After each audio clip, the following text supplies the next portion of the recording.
안녕하십니까 국민 여러분. 윤희숙의 희망공약 첫 번째 노동개혁입니다. 저는 출마선언문에서 말씀드렸듯 우리 시대의 화두는 젊은이들에게 기회를 어떻게 만들어줄 것인가 라고 생각을 합니다.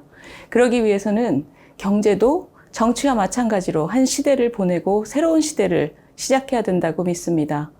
1987년 민주화 투쟁과 함께 시작된 노동자 대투쟁은 그간 억눌렸던 근로자들의 욕구를 분출시키는 계기였습니다. 그것은 정당한 요구였고 민주화로 가는 길이라고 사회적인 신뢰를 얻었습니다. 그러나 지난 30년간의 대립과 비타협의 노동자 투쟁은 이제 시대와 더 이상 맞지 않습니다. 지금 4차 산업혁명의 쓰나미가 몰려오고 있습니다. 경제는 저성장입니다. 청년 실업률은 고공행진 중입니다.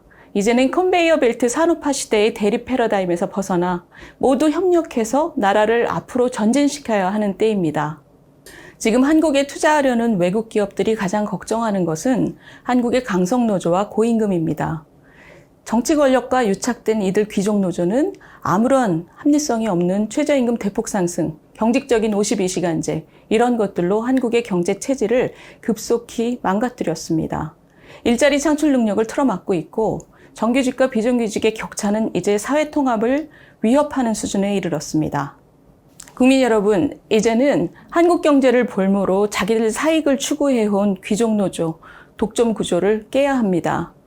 그리고 상생과 협력으로 나아가는 새로운 판을 만들 때입니다.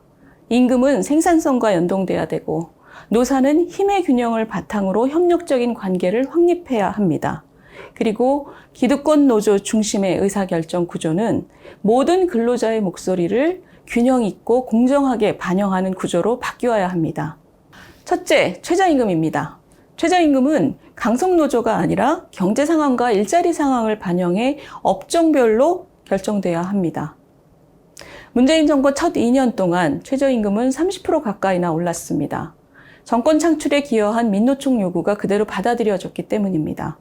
수많은 자영자들이 고통을 호소했고 수많은 젊은이들의 일자리가 자동주문 기계로 대체됐습니다. 다른 사람 처지를 생각하지 않는 사람이 다른 사람 인생을 망가뜨릴 결정권을 가져서는 안 됩니다. 최저임금은 정치 상황이나 대기업 노사가 아니라 물가 상승률, 임금 상승률, 도산율, 실업률, 경제 성장률 이런 객관적인 수치를 이용한 객관적인 산식에 기반해서 전문가가 제안하고 정부가 승인하는 구조로 바뀌어야 합니다. 업종별 차등도 도입돼야 합니다. 작년 수많은 소상공인들이 코로나 충격으로 폐업했지만 언택트 산업의 많은 기업은 오히려 고액의 성과급을 지급할 정도였습니다. 이러한 산업별 격차는 앞으로도 점점 더 벌어질 것입니다. 예를 들어 올해는 경제성장률 4%가 예상되지만 지금 5% 오른 최저임금은 절벽에 서 있는 소상공인들의 등을 떠미는 것과 같습니다. 이런 산업별 생산성 격차를 반영한 업종별 결정이 절실합니다. 두 번째, 장기 파업을 막기 위한 대체근로 허용입니다. 우리나라는 파업으로 인한 근로손실 일수가 가장 강력한 경쟁국인 일본의 190배에 달합니다. 게다가 파업할 때는 다른 근로자들이 조업을 못하게 방해하고 기물을 파손하는 일까지 흔합니다. 회사가 수출 물량을 못 맞춰서 큰 타격을 입을 것을 무기로 삼아서 자기 이익을 추구하는 것입니다. 이러니 우리나라에서 일자리를 만들어 젊은이들에게 기회를 주는 데 있어 가장 큰 장애물이나 마찬가지입니다. 다른 어떤 선진국도 이런 행태를 방관하고 있지 않습니다만 우리나라는 이런 것을 법으로 보장하고 있는 것이나 마찬가지입니다. 왜냐하면 파업할 때 다른 근로자를 고용해 조업을 계속할 수 있게 하는 대체근로, 이 대체근로를 우리나라는 금지하고 있습니다. 그러니 노조로서는 파업을 하면 무작정 버티기만 하면 원하는 것을 얻을 수 있다. 이런 것을 법으로 보장하고 있는 셈입니다.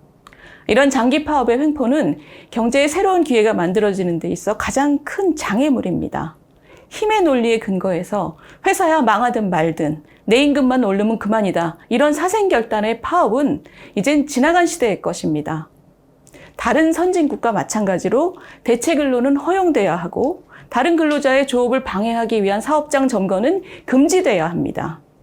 셋째, 보다 탄력적이고 개별적인 52시간 근무제.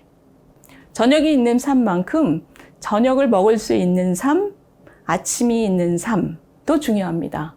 한국은 더 이상 예전처럼 모든 근로자가 유사한 사업장에서 일을 하는 그런 굴뚝시대가 아닙니다. 다양한 형태의 근로자가 다양한 형태의 삶을 추구하고 있습니다. 예를 들면 젊은 프로그램 개발자가 젊은 날 바짝 일해서 45살에 은퇴하고 싶다, 이런 소망을 가졌을 때 그것을 국가가 금지하고 있는 것은 매우 우스꽝스러운 일입니다. 52시간 규제는 이런 근로자의 다양성을 반영하면서 저소득 근로자를 보호해야 합니다. 일정 소득 이상의 관리직, 영업직, 행정직, 개발직, 전문직, 이런 분들은 52시간 규제를 강제로 적용해서는 안 됩니다. 생산직 근로자의 경우에도 지금 획일적 규제 때문에 소득이 너무 줄었다, 그런 고통을 호소하고 계신 분들이 많습니다. 이분들을 투잡으로 내몰고 이직을 강요하는 것은 그저 도구마일 뿐 더 이상 근로자 보호가 아닙니다. 그러니 52시간제의 탄력적 적용을 막는 세부 규제들을 걷어내고 법의 개입을 줄여서 노사의 자율적인 합의에 맡기겠습니다. 네 번째, 격차를 줄이고 근로자의 목소리를 공정하게 모두 반영한다. 지금 중소기업 비정규직 근로자의 보수는 대기업 정규직 보수의 40%에 불과할 정도로 근로자 간의 격차가 큽니다. 게다가 고도성장기에 뿌리내린 임금체계 문제점 때문에 우리나라는 30년 된 근로자의 임금이 1년차 근로자의 3배가 넘을 정도입니다. 어떤 선진국에서도 볼 수 없는 심각한 청년 차별입니다. 이런 구조를 바꾸기 위해서는 기득권 노조나 노사협의회가 모든 목소리를 독점하는 구조를 바꾸는 것이 필요합니다. 노조가 없는 사업장에서는 비정규직 근로자까지 모두 포함한 전체 근로자 대표체를 구성해서 모든 근로자의 목소리가 공정하고 균형 있게 대표되도록 하겠습니다. 노조가 있는 사업장에서도 MZ세대 노조가 기득권 노조에 묻히고 무시당하지 않도록 공정한 대표 구조를 만들겠습니다. 비정규직의 2년 고용 규제는 풀되 3년 차부터는 모든 처우를 정규직 수준으로 상향하도록 해서 비정규직 남용은 막겠습니다. 국민 여러분, 이것이 윤희숙의 희망공약 첫 번째입니다. 저는 이것이 우리 경제의 가장 절박한 문제라고 생각을 합니다. 굴뚝시대 투쟁만 고집하는 귀족 노조가 죽어야 청년이 산다.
윤희숙의 희망공약 두 번째, 단 한 명의 아이도 포기되지 않는 나라입니다. 국민 여러분, 지금은 4차 산업혁명 시대입니다. 지금 초등학생 아이들이 사회에 나갔을 때 가질 직업의 65%가 완전히 새로운, 지금 우리가 모르는 그런 직업일 것이라는 예측도 있을 정도입니다. 그러면 이렇게 급변하는 시대에 아이들이 시대를 자신 있게 살아나갈 수 있도록 우리가 잘 준비시키고 있는 걸까요? 저는 그렇다고 생각하지 않습니다. 이번 코로나 기간 동안 집에 있는 아이들이 받는 수업을 보셨을 때 부모님들은 얼마나 우리 공교육이 무책임한지 느끼셨을 겁니다. 알아듣거나 말거나 모르면 엄마한테 배우거나 아니면 학원 가서 배워라. 이런 태도는 사실 코로나 이전부터 쭉 있어 왔던 우리 공교육의 민낯입니다. 그 결과 중산층 부모님들은 학원에서 잘 배우겠지 하면서 사교육비에 허덕이고 있고 집안에 여유가 없는 아이들은 기초적인 수업도 못 따라가고 있습니다. 지금 초등학생의 80% 이상이 사교육에 참여하고 있습니다. 그리고 기초학력 미달 비율은 근래 급속히 늘어났습니다. 공교육이 모자라서 사교육을 필수로 만드는 것도 문제이고 그리고 아이들 간의 격차가 늘어나는 것도 큰 문제입니다. 이런 아이들 간의 격차는 그대로 아이들 인생의 기회의 격차, 또 소득의 격차로 고착화될 것입니다. 미래 사회의 갈등과 빈곤은 바로 지금 아이들 교실에서 만들어지고 있는 것입니다. 그럼 우리 공교육은 왜 이런 상황을 뒷짐지고 방치하는 걸까요? 저는 가장 큰 책임이 전교조에게 있다고 생각합니다.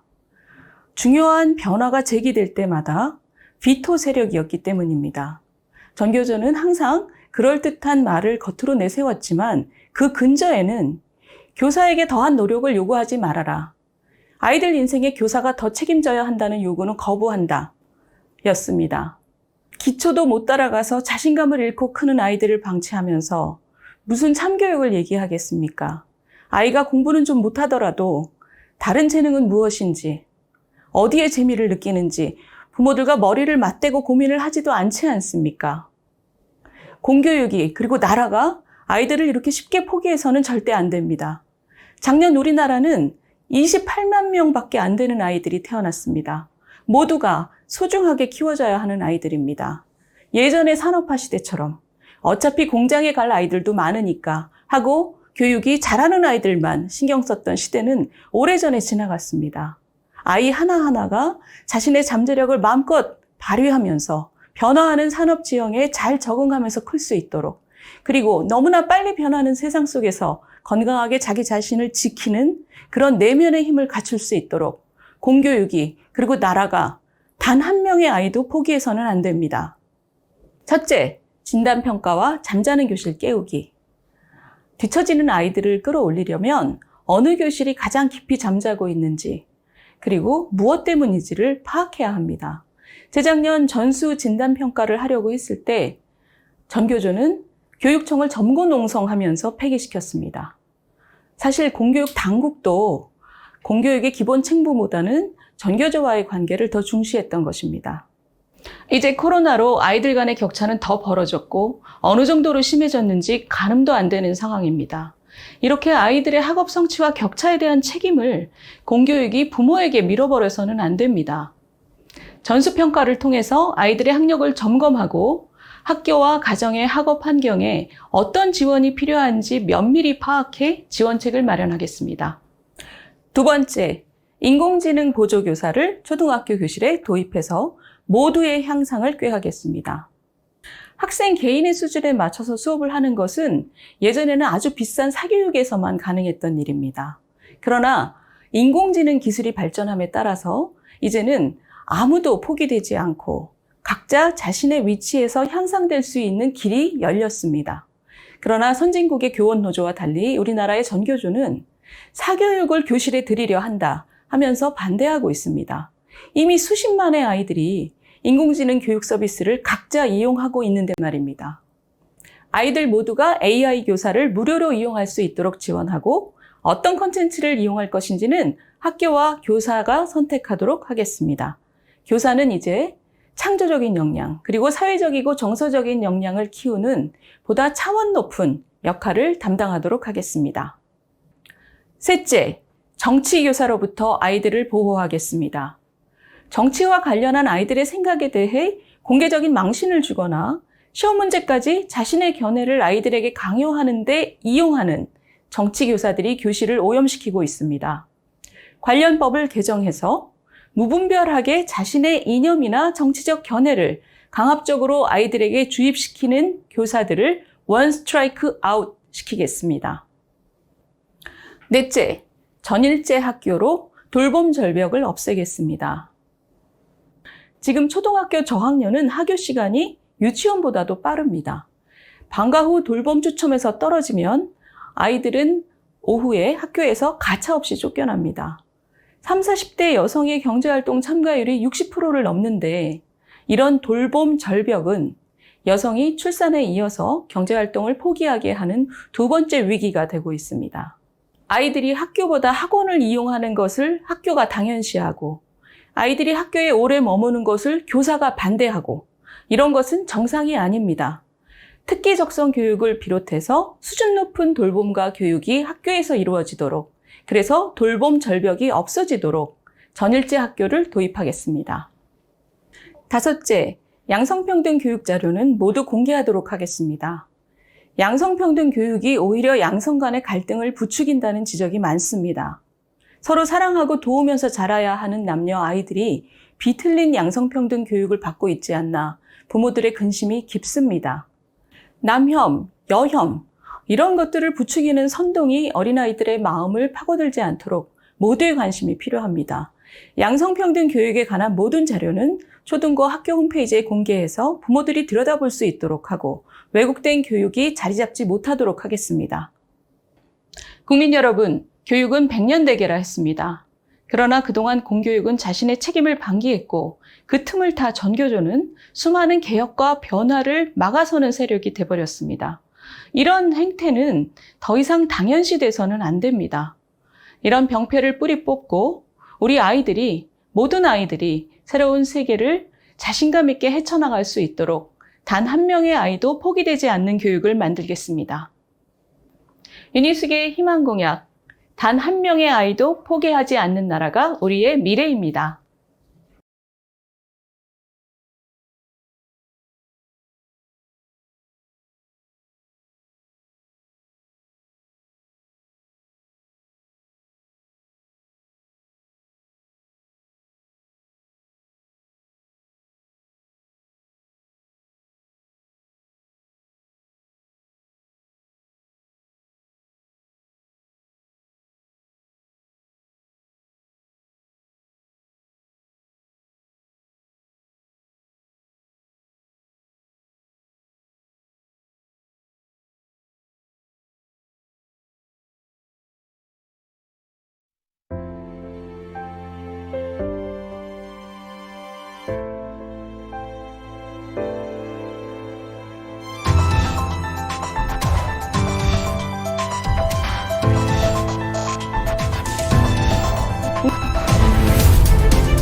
국민 여러분, 윤희숙의 희망공약 세 번째, 모두가 함께하는 연금개혁입니다.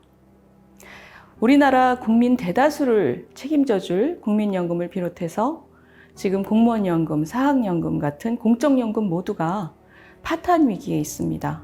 이미 공적연금 부채가 2,500조에 달한다고 하니까 지금 우리 아이들은 태어나는 순간에 5천만 원 정도의 빚을 지고 태어나는 셈입니다. 왜 이럴까요? 적게 내고 많이 받는 구조 때문입니다. 30년 후에는 국민연금이 고갈된다고 합니다. 그때는 보험료가 30%까지 올라야 합니다.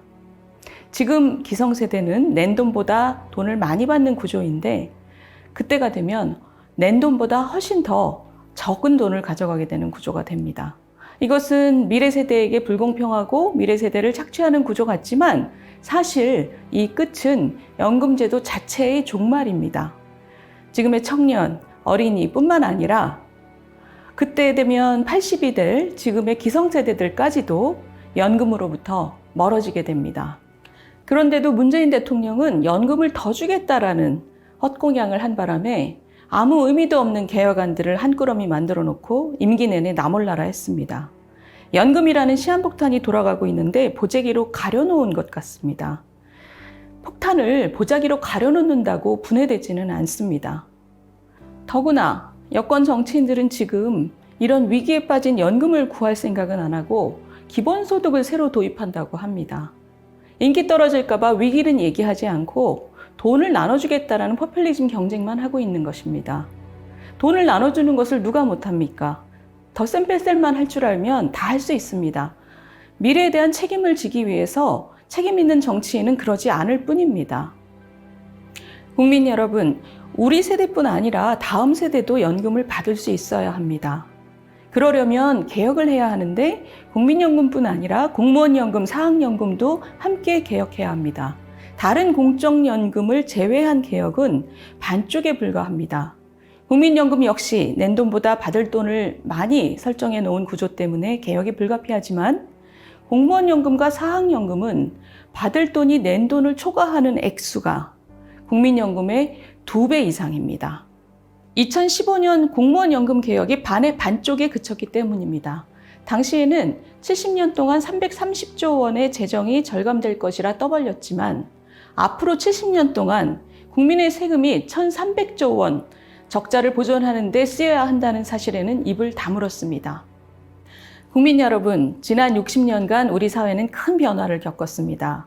1960년에 공무원연금이 처음 도입됐을 때에는 공무원은 민간보다 월급이 적으니 연금이라도 후하게 줘야 된다, 이런 논리였습니다. 사립학교 교직원도 마찬가지입니다. 그런데 지금은 어떻습니까? 공무원들이 모여 사는 세종시는 전국에서 출산율이 1등이고 수많은 젊은이들이 공무원이 되려는 꿈을 쫓고 있습니다. 대다수의 국민들보다 삶의 전망이 더 밝다는 뜻입니다. 그렇다면 연금에서까지 특권을 부여하고 그것을 뒷받침하기 위해 안 그래도 고단한 대다수 국민들이 그 재정 적자를 끝도 없이 메꾸는 것은 온당치 않습니다. 개혁이라는 말만 하면서 국민을 현혹시키는 것이 아니라 결국 더 내고 덜 받는 구조로 가야 한다는 말을 솔직하게 할 때가 됐습니다. 국민연금뿐 아니라 공무원연금, 사학연금의 심각성도 함께 말해야 할 때입니다. 연금개혁의 가장 큰 원칙은 다음 세대도 연금을 받을 수 있도록 구조를 개선한다입니다. 그러려면 기성세대에게 주어졌던 기득권이 깎이는 고통이 불가피합니다. 그리고 그 고통은 어느 한 국민뿐만이 아니라 모두가 감내해야 합니다. 국민연금과 공무원연금, 사학연금, 군인연금의 위기를 낱낱이 펼쳐놓고 그리고 그것을 해결하기 위한 논의와 합의가 있어야 합니다. 국민 여러분, 정치에서 연금개혁은 인기 없는 주제입니다. 특히 공무원연금과 사학연금은 건드리는 족족 표가 우수수 떨어지는 주제라고 얘기들을 합니다. 그러나 저는 정치는 가짜 희망이 아니라 진짜 위기를 말해야 한다고 생각합니다. 진짜 위기를 솔직하게 말하는 것이야말로 미래를 밝게 만드는 시작점이라고 생각을 합니다. 연금 개혁은 더 이상 피할 수도 미룰 수도 없는 국가적인 위기입니다. 연금 개혁 첫 번째, 연금 폭탄이 터지지 않도록 모든 공적연금을 개혁하겠습니다. 국민연금은 우리 아이들과 청년들도 받을 수 있도록 개혁해서 고갈을 막겠습니다. 공무원연금과 사학연금은 국민의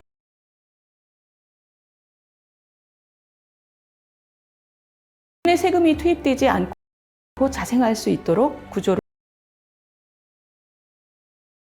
적인 위기입니다. 연금개혁 첫 번째, 연금 폭탄이 터지지 않도록 모든 공적연금을 개혁하겠습니다. 국민연금은 우리 아이들과 청년들도 받을 수 있도록 개혁해서 고갈을 막겠습니다.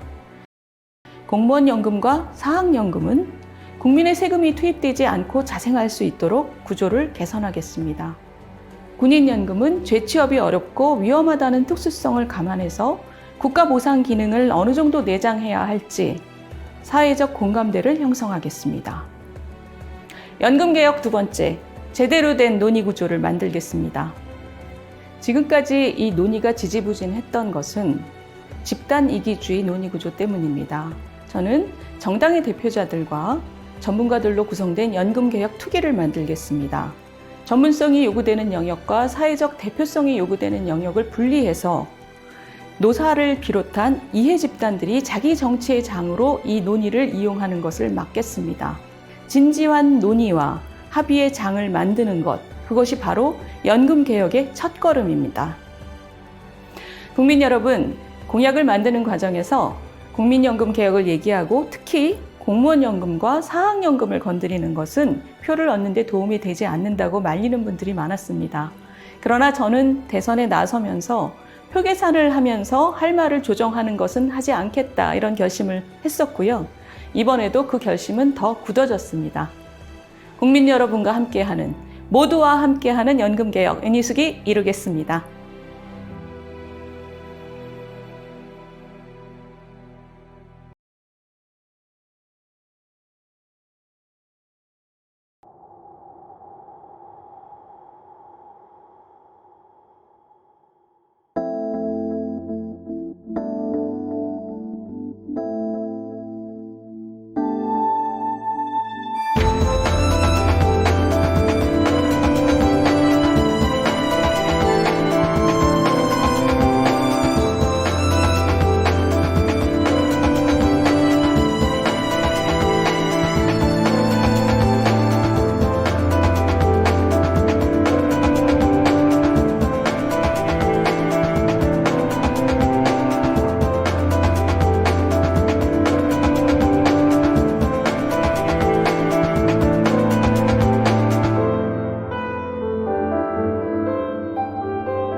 안녕하십니까 국민 여러분.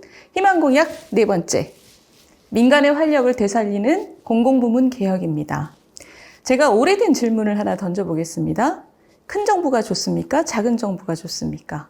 저는 이 질문 자체가 굉장히 올드하다고 생각합니다. 지금처럼 변화가 빠르고 세상이 복잡하고 게다가 격차가 커지는 세상 속에서는 할 일을 제대로 하는 정부, 자기가 하지 말아야 될 일을 안 하는 정부가 최고입니다. 그렇다면 어떤 정부가 나쁜 정부일까요? 저는 무엇보다 국민 개개인이 마음껏 뛰는 것을 막는 정부가 나쁘다고 생각합니다. 두 번째로는 시장이 할 수 없는 신산업을 개척하고 인적이고 물적인 인프라를 제대로 제공해서 먹거리를 만들어내지 못하는 정부도 무능합니다. 그러나 뭐니 해도 제일 나쁜 것은 국민들에게 빨대를 꽂고 자기들 패거리만 챙기는 그런 권력은 참 나쁩니다. 그런 권력이 민간의 활력을 빼먹고 공공부문의 또아리를 틀고 있는 것, 이것이 바로 우리 시대의 등골 브레이커입니다. 이런 공공부문은 대폭 쇄신해야 합니다. 첫 번째, 무소불위 등골 브레이커 청와대를 대폭 축소하겠습니다. 기억하시겠지만 작년 7월에 임대차법은 우리 전세시장을 붕괴시켰습니다. 그런데 그 법은 7월까지 법을 통과시키라는 청와대 김상조 정책실장의 하명을 받아 여당 국회의원들이 일사불란한 게릴라전을 통해 통과시켰습니다. 청와대 비서실이 절대 권력으로 나라를 휘두르고 있는 것입니다. 그런데 문제는 청와대 비서실은 법률에 의해 임명되고 공식적인 조직을 이끄는 장관과는 다르게 대통령의 자의적인 결정으로 조직됩니다. 법률로 공식적으로 권력을 위임받은 적이 없는 이들이 장관을 지휘하고 부처를 휘두르고 더구나 정당과 국회까지 자율적으로 작동하지 못하는 나라가 돼버린 것입니다. 이것이 바로 청와대 나라입니다.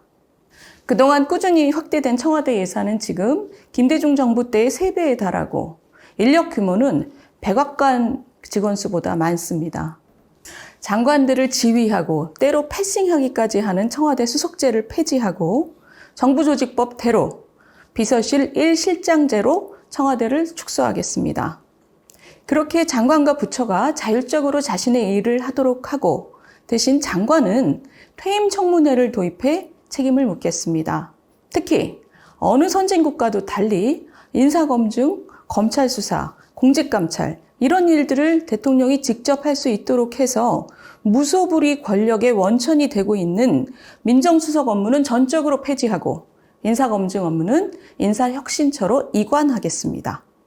두 번째, 공공성이란 방패 뒤에 숨어서 경영부실과 철밥통을 합리화하는 공공기관의 운영을 쇄신하겠습니다. 지난번 LH 투기 사건 때 직장인 커뮤니티 게시글이 화제가 됐었습니다.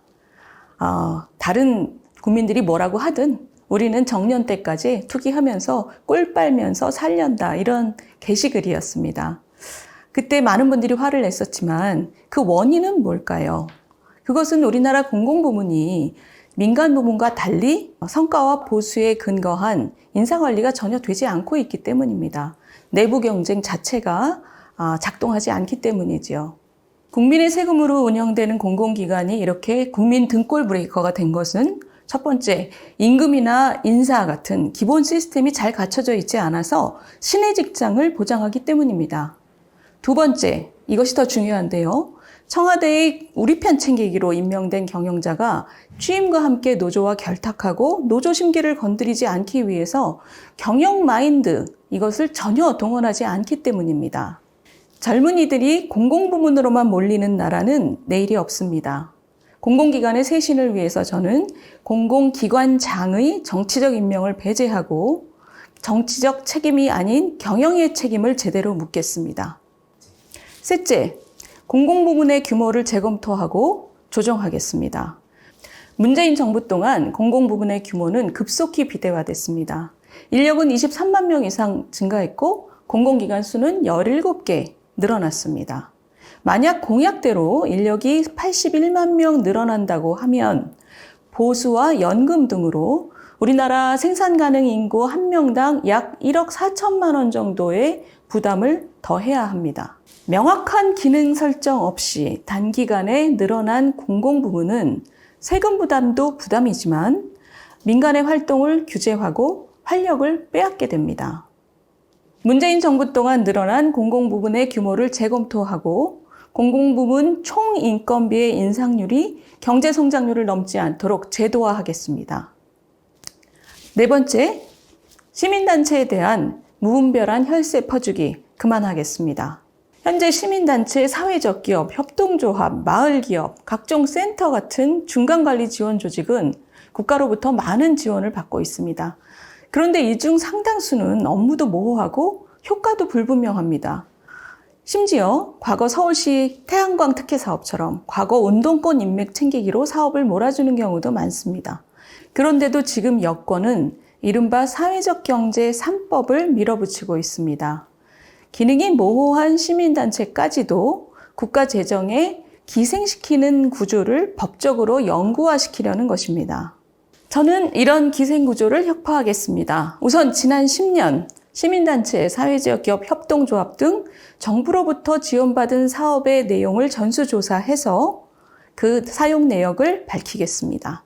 그리고 지원받은 단체는 재정정보 시스템을 통해 회계를 처리하게 해서 국민 누구나 내가 낸 세금이 어떻게 쓰이는지 볼 수 있도록 하겠습니다. 그리고 정부 지원 사업은 공모와 선정 과정을 공개하고 수의 계약을 폐지하겠습니다. 그리고 부실 회계나 횡령 등 문제가 발생했을 때는 지원금 회수 등 처벌 조항을 강화해서 제2의 정의연 사태를 막겠습니다. 국민 여러분, 돈을 버는 것은 언제나 민간이고 정부는 돈을 쓰는 존재입니다. 그런데 민간의 돈을 쓰는 정부가 민간의 활동을 옥죄고 또는 빨대를 꽂아서 자기들 패거리의 이익을 추구하는 것은 그야말로 나라의 국민의 등골 브레이커입니다. 저는 이런 공공 부문을 대폭 혁신하고 쇄신해서 민간 부문 그리고 국민의 활력을 되살리고 정의를 바로 세우겠습니다. 국민 여러분, 저는 지금까지 주요 개혁 과제를 말씀드렸습니다. 어떤 대선 후보도 굳이 언급하고 싶어 하지 않는 주제들입니다. 그러나 제가 이것을 먼저 말씀드린 이유는 어떤 장밋빛 미래를 그리기 위해서도 그 전에 현재 우리 사회를 꽉 틀어막고 있는 병목과 장애물을 제거하는 것이 선행돼야 한다고 제가 생각하기 때문입니다. 이제 다음 공약부터는 보다 나은 삶을 구체적으로 그려보고 희망의 징검다리를 제시할 수 있는 그런 내용을 함께 하려고 합니다. 노동개혁, 교육개혁, 연금개혁, 그리고 공공부문 개혁, 윤희숙이 꼭 하겠습니다.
존경하는 국민 여러분, 저는 20대 대통령 출마 선언을 위해 이 자리에 섰습니다. 아시다시피 저는 정치에 입문한 지 이제 겨우 1년이 됐습니다.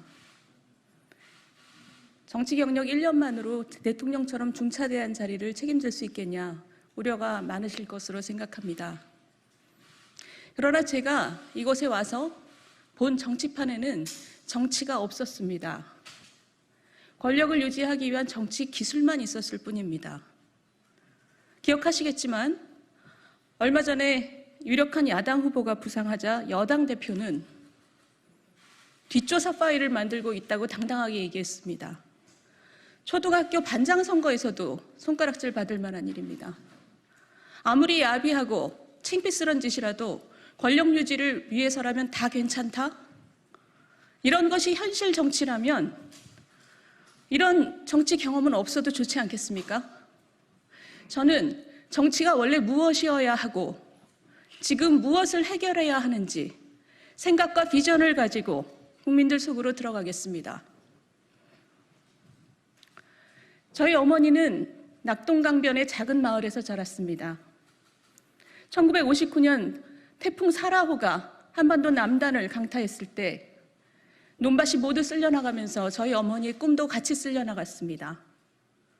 진학하려는 꿈을 접고 저희 어머니는 입을 줄여야 되기 때문에 강 건너에 있는 집으로 시집을 갔습니다. 그 젊은 부부는 일자리를 찾아 서울로 상경했습니다.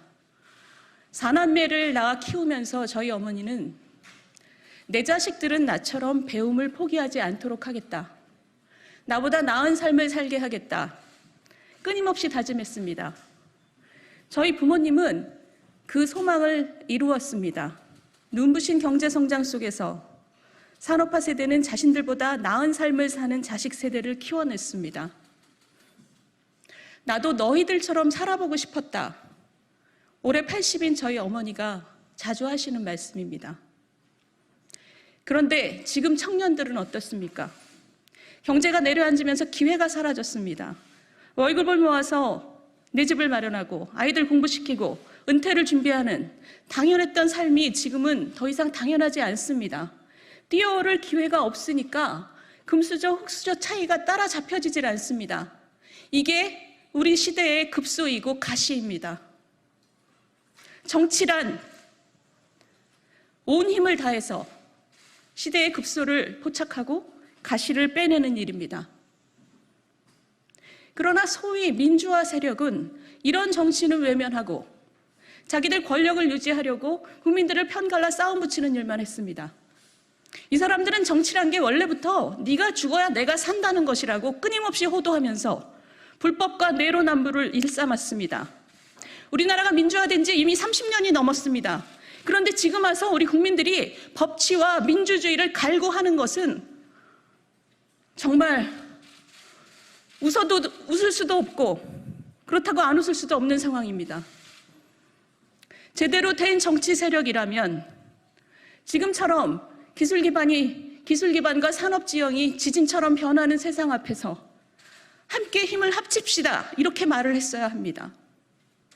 젊은이들에게 기회를 주기 위해 우리 기득권은 양보하고 개혁합시다. 라고 국민들을 설득했어야 합니다. 지난 20년 동안 신생아 수가 반으로 줄었습니다. 희망이 없는데 어떻게 아이를 낳아 키웁니까? 이 정부 3년 동안 전일제 일자리가 200만 개 날아갔습니다. 기회가 없는데 어떻게 희망이 있겠습니까? 그러면 희망과 일자리를 되살리기 위해서 우리는 무엇을 해야 할까요? 경제학자로서 제가 단언컨대 투자하고 싶고 혁신하기 좋은 경제를 만드는 것 말고 다른 길은 없습니다. 그런데 그것을 하기 위해서는 그게 왜 안 되는지 우리 안을 들여다보고 뭐가 문제인지 굳은 살을 발라내고 그리고 허리띠를 졸라매야 됩니다. 그것을 개혁이라고 부릅니다. 그러나 모든 개혁은 기득권 세력과의 싸움이고 귀족 노조와의 싸움입니다. 그렇기 때문에 어려울 수밖에 없습니다. 그러나 뼈를 깎는 개혁을 말하지 않고 장밋빛 얘기만 하는 것은 정치가 아니라 기만입니다.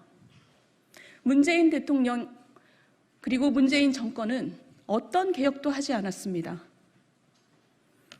노동개혁, 교육개혁, 공공부문 개혁 어느 하나 입에 올리고 있지 않습니다. 하다못해 곧 고갈될 것이 뻔한 국민연금도 방치했습니다. 그러면서 자기들 정권 창출을 도운 민노총 비위 맞추느라고 최저임금을 2년에 30%나 올려서 수많은 젊은이들의 일자리를 자동주문 기계로 바꿨습니다. 이 정도면 정부가 아니라 일자리 파괴범입니다. 부동산은 어떻습니까? 아파트에 대한 환상을 버려라. 그러면서 내 집 마련 꿈을 박살냈고 임대차법으로 전세도 씨를 말렸습니다. 이 정부가 근성 있게 한 것이라고는 빚을 내서 돈을 뿌리는 것뿐입니다. 대한민국 정부 수립 후 박근혜 정부까지 지금까지 쌓인 빚이 660조 원입니다. 그런데 그 3분의 2만큼을 문재인 정부에서 새로 쌓았습니다. 일자리를 파괴한 것뿐만 아니라 빚더미까지 청년들한테 안긴 것입니다. 그러니까 이 정부는 자기보다 훨씬 더한 악성의 포퓰리즘에 문을 활짝 열어줬습니다. 지금 여권의 선두주자인 후보는 가난하든 부자든 모두에게 돈을 똑같이 뿌려서 경제를 성장시키겠다 말하고 있습니다. 여러분, 우리나라 경제는 그 규모가 이미 세계 9등입니다. 그런데도 길에는 폐지를 줍는 가난한 노인들이 많습니다. 그것이 우리 국민들 가슴속에 얹혀있는 큰 돌덩이입니다. 그런데 똑같이 돈을 뿌려서 세금주도 성장을 한다고 합니다. 소득주도 성장으로 경제를 말아먹고도 얼마나 국민이 우스웠으면 이런 짓을 반복합니까? 지금은 4차 산업혁명입니다. 어떤 나라가 추락할지, 어떤 나라가 도약할지 아무도 모르는 불확실성의 세계입니다. 우리 스스로를 바꿔야 내일을 바꿀 수 있습니다. 다른 나라에 없는데, 경쟁국에는 없는데 우리나라에만 있는 규제는 다 없앤다. 우리 경제를 꽉 막고 있는 혈맥은 뚫고야 만다. 이런 마음으로 전심전력을 다해서 우리를 쇄신하지 않으면 청년들의 내일이 없습니다. 좋은 일자리가 넘치는 하이텍 제조업, 국민들의 삶을 편리하게 만드는 서비스업, 그리고 도약이 있는 스타트업, 전 세계가 동경하는 문화 콘텐츠, 그리고 그 속에서 국민들이 마음껏 뛰는 그런 희망찬 나라를 만들어야 하지 않겠습니까? 희망이 있어야 선한 영향력이 사회를 퍼져나갑니다. 내 앞이 보여야 나보다 처지가 못한 사람을 따뜻하게 배려할 수 있습니다. 공정한 룰 속에서 힘껏 뛰어본 뒤에야 100% 내가 잘나서가 아니라 운도 따랐구나, 이것을 깨달을 수 있습니다. 급소를 치료하고 가시를 빼내야 사회가 건강해집니다. 국민 여러분, 이번 대통령 선거는 너 죽고 나 죽자 정치를 끝내고 민주주의의 본질을 회복하는 선거가 돼야 합니다. 입으로만 공존을 외치면서 편가르기만 해대는 위선자들을 역사에서 몰아내는 선거가 돼야 합니다. 앙상한 이념으로 국민 삶을 망가뜨리는 탈레반들로부터 권력을 되찾아오는 선거가 돼야 합니다. 진보의 탈을 쓰고 기득권 노조의 편만 들면서 개혁을 막아서는 그런 수구 세력에게 책임을 묻는 선거가 돼야 됩니다. 권력이 만들어낸, 정치가 만들어낸 지역 갈등, 세대 갈등, 남녀 갈등을 끝내는 화합의 선거가 돼야 됩니다. 저는 비록 그것이 고통스럽더라도 한국 경제의 굳은 살을 베어내고 새로운 기회를 만들어내겠습니다. 꿈꾸면 이룰 수 있고 바라면 원할 수 있는, 바라면 이룰 수 있는 길을 열겠습니다. 도전하고 실패해도 일으켜 세우고 그리고 등을 밀어주는 그런 나라를 만들겠습니다. 청년이 미래를, 희망을 얘기하고 그리고 모든 국민이 오늘보다 나은 내일을 믿는 그런 나라를 만들겠습니다. 다음 세대에게 부담을 넘기지 않는 나라를 만들겠습니다. 그러니 국민 여러분, 여러분 한 사람 한 사람의 목소리를 내주시고 영향력을 모아주십시오. 그러면 제가 여러분과 함께 한 시대를 보내고 새 시대를 열겠습니다. 감사합니다.